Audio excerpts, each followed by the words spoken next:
আমি north east affected area development society সমগ্ৰ ইংলিছৰ তৰফৰ পৰা আপোনালোকক আমি অভিনন্দন জ্ঞাপন কৰিছোঁ। আজি আমি আপোনালোকক নিমন্ত্ৰণ জনাই আমি এই সংবাদমেল আয়োজন কৰাৰ মূল উদ্দেশ্যটো হৈছে কি বাল্য বিবাহ মুক্ত ভাৰত এক প্ৰক্ৰিয়া মানে ইতিমধ্যে ভাৰতবৰ্ষত হেৰি লৈছিলে কাৰ্যসূচী লৈছিলে। কিয়নো সেই অনুসাৰে আমি অসমত বিশেষকৈ মাজুলী আৰু চৰাইদেউ দাবি আমি চৰাইদেউৰ বাকী হিচাপে আমি ইয়াত যোৱাকালি আমি যি সজাগতা আহ্বান কৰিছিলোঁ তাৰ ওপৰতে ভিত্তি কৰি আজি আপোনালোকক দুটা কথা অৱগত কৰিব বিচাৰিছোঁ। বাল্য বিবাহ হৈছে কি এক অপৰাধজনিত বিষয়বস্তু। বাল্য বিবাহে কেনেকৈ ধৰণে সমাজত এটা হেৰি সৃষ্টি কৰে মানে এটা পাৰিপাৰ্শ্বিকতাটো মানে হেৰি কৰে তাৰ ওপৰতে আমি আজি অনুষ্ঠানটো আয়োজন কৰিছোঁ যে বাল্য বিবাহৰ ফলত কি হয় এগৰাকী কিশোৰীৰ শৈশৱো অন্ত পৰে আৰু শিশুৰ শিক্ষা স্বাস্থ্য সুৰক্ষা অধিকাৰত নেতিবাচক প্ৰভাৱ পেলায়। আৰু এইটো ইমানেই নহয়, ইয়াৰ পৰিণাম ভোগে সেই সময়ত সেই ছোৱালীজনী প্ৰত্যক্ষভাৱে প্ৰভাৱিত কৰাৰ উপৰিও পৰিয়াল আৰু এই সম্প্ৰদায়কো মানে যথেষ্ট প্ৰভাৱ বিস্তাৰ কৰে। সেয়েহে আমি সমূহ অসমবাসী আৰু ভাৰতবাসীক এটা কথা ক'ব বিচাৰোঁ যে বাল্য বিবাহ নিচিনা এটা ব্যৱস্থাৰ পৰা সদায় সচেতন হিচাপে আমি গুৰুত্ব প্ৰদান কৰিব লাগিব যে ইয়াক মানে সমাজৰ পৰা দূৰ কৰিব লাগিব। সেয়ে আমি এটা ভাবোঁ যে এগৰাকী ছোৱালী শৈশৱত বিবাহপাশত আবদ্ধ হোৱাৰ পিছত ছোৱালীগৰাকী কি হয় স্কুলৰ বাহিৰত থাকে আৰু সমাজৰ নকৰে সমাজতো মানে বিভিন্ন ধৰণৰ সামাজিক বাতাবৰণৰ যিটো প্ৰগতি তাতো মানে কি কয় বাধা সৃষ্টি কৰে। তাৰ উপৰিও কি হয় সৰুতে মানে তেওঁ বিবাহ হোৱাৰ লগে লগে ঘৰখনৰ লগত বহুখিনি হিংসাৰ মুখামুখি হয়। আৰু এটা কথা হয় কি হয় তেওঁলোকৰ সৰুতে বিবাহ হোৱাৰ পিছত মানে HIV নিচিনা কিছুমান বেমাৰ ৰোগত আক্ৰান্ত হ'বলগীয়া হয় আৰু গৰ্ভধাৰণৰ পিছতো তেওঁলোকক কি হয় জটিল ৰোগত আক্ৰান্ত হৈ মৃত্যুৰ সম্ভাৱনা অধিক নুই কৰিব নোৱাৰি। সেয়েহে আজি আমি এটা সমীক্ষা মতে চাইছিলোঁ তেতিয়া অনুমান কৰিব পাৰি ভাৰতত প্ৰতি বছৰে কমেও 1.5 নিযুত 18 বছৰ তলৰ ছোৱালী এতিয়াও বিয়া হৈ আছে। 15 বছৰ বা 19 বছৰ বয়সৰ প্ৰায় 16% কিশোৰী বৰ্তমান বিবাহিত হৈ আছে। আৰু 2005 বা 2006 আৰু 2015 বা 2016 চনৰ ভিতৰত 18 বছৰৰ আগতে বিবাহপাশত আবদ্ধ হোৱা ছোৱালীৰ প্ৰাদুৰ্ভাৱ সংখ্যা যদিও 47%ৰ পৰা 27% হ্ৰাস পাইছে, তথাপিও ই অতি বেছি হিচাপে আমি গণ্য কৰিছোঁ।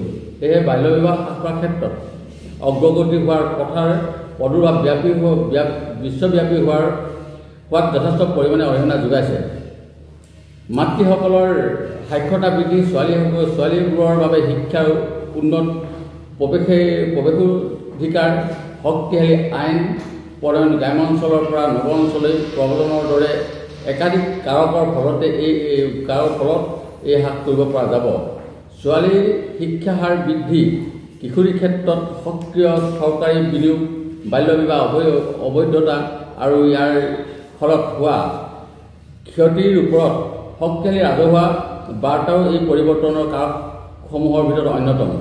বাল্য বিবাহ এক গভীৰভাৱে নিহিত হৈছে সামাজিক নিয়মে ব্যাপক লিংগ বৈষম্যৰ স্পষ্ট প্ৰদান কৰে। ই হৈছে অৰ্থনৈতিক আৰু সামাজিক শক্তিৰ অন্তঃক্ৰিয়াৰ ফলাফল। যিবোৰ সম্প্ৰদায়ত এই প্ৰচাৰ প্ৰচলিত তাত ছোৱালী এজনীক শৈশৱতে বিয়া কৰাটো সামাজিক নিয়ম মনোভাৱৰ এক গোটৰ অংশ, যি ছোৱালীয়ে মানৱ অধিকাৰৰ প্ৰতি দিয়া নিম্ন মূল্যবোধক প্ৰতিফলিত কৰে।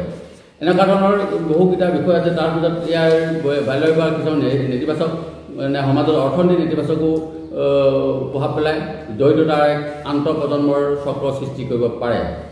শৈশৱতে বিবাহপাশত আবদ্ধ হোৱা ছোৱালী আৰু ল'ৰাৰ পৰিয়ালটোক দৰিদ্ৰতাৰ পৰা মুক্ত কৰিবলৈ আৰু তেওঁলোকৰ দেশৰ সামাজিক আৰু অৰ্থনৈতিক বিকাশত অৰিহণা যোগাবলৈ প্ৰয়োজনীয় দক্ষতা, জ্ঞান, চাকৰিৰ সম্ভাৱনা অভাৱ হোৱাৰ সম্ভাৱনাই অধিক। প্ৰাৰম্ভিক বিবাহৰ ফলত ছোৱালীবোৰে জীৱন কালত সোনকালে আৰু অধিক সন্তান জন্ম দিয়ে, যাৰ ফলত পৰিয়ালৰ ওপৰত অৰ্থনৈতিক বোজা বৃদ্ধি পায়। বাল্য বিবাহ সমাপ্ত কৰিবলৈ দেশত বহু দেশতে পৰ্যাপ্ত বিনিয়োগৰ অভাৱ হোৱাৰ কাৰণে আজি এই প্ৰথাও শেষ কৰা অৰ্থনৈতিক গোচৰটো এতিয়াও ফলপ্ৰসূভাৱে হোৱা নাই। ছোৱালীবোৰক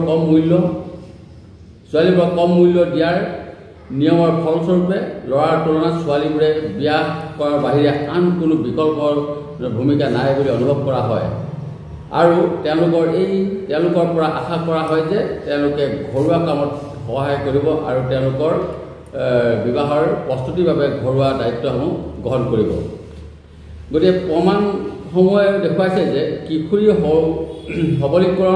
সবলীকৰণৰ গুৰুত্বপূৰ্ণ পৰিৱৰ্তনকামীসকলৰ ভিতৰত আছে আইনী বয়সৰ বাহিৰত বিবাহ স্থগিত ৰখা, তেওঁলোকৰ স্বাস্থ্য আৰু পুষ্টিৰ সৃষ্টি উন্নত কৰা, ছোৱালীসকলক মাধ্যমিক বিদ্যালয়লৈ পৰিৱৰ্তন কৰাত সহায় কৰা আৰু তেওঁলোকৰ বিপণযোগ্য দক্ষতা বিকাশ কৰাত সহায় কৰা, যাতে তেওঁলোকে অৰ্থনৈতিক সম্ভাৱনা উপলব্ধি কৰিব পাৰে, সুস্থ উৎপাদনশীল আৰু শক্তিশালী প্ৰাপ্তবয়স্কলৈ পৰিৱৰ্তন কৰিব পাৰে।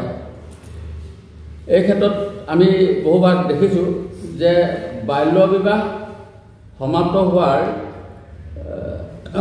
কৰাৰ ক্ষেত্ৰত ইউনিচেফে দৃষ্টিভংগী সমস্যাটো জটিল প্ৰকৃতি আৰু অনুশীলনৰ আধাৰত সামাজিক সাংস্কৃতিক আন্তঃগাঁথনিৰ কাৰকসমূহ স্বীকৃতি দিয়ে। আৰু ইয়াৰ উপৰি আজি এই ব্যৱস্থাসমূহ দেখা পাইছোঁ আমি যে বাল্য বিবাহ সম্পৰ্কীয় বহুতো চৰকাৰে বা ন্যায়ালয়সমূহে বহুতো হেৰি কৰিছে।